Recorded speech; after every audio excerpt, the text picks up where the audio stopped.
Esta problema hopi grande para nosso país, maneira nós tursa de tragédia não capasa em dezembro. Nós como IOM undi nos slogan ang taku nós believe in humane and orderly migration. Dus quando aqui tem que regular, ordenar, tem processo para turcos, mas nebo dia nota 1, 2, 3 e etabai. Right? Então, essa também nos quer visa na comunidade migrante, tanto na Aruba como na Venezuela, que o governo de Aruba nota duna permisso de trabalho na pessoa não que está dentro da Aruba irregularmente. Tem hopi mal informação que está guardo mandador de diáspora mês, que está lead to situations of human trafficking and migrant smuggling.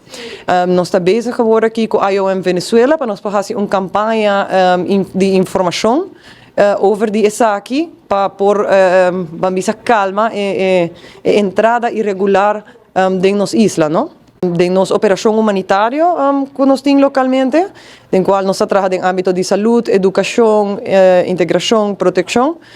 Nós ajuda tur migrante, nós nota que tem hopi migrante colombiano também indocumentado, dominicano, equatoriano, de diferentes países de nossa região, já que nós temos uma crise regional migratória, e nota netamente Venezuela, mas nós temos a situação econômica seca o continente passado de nós, está virando pior e pior.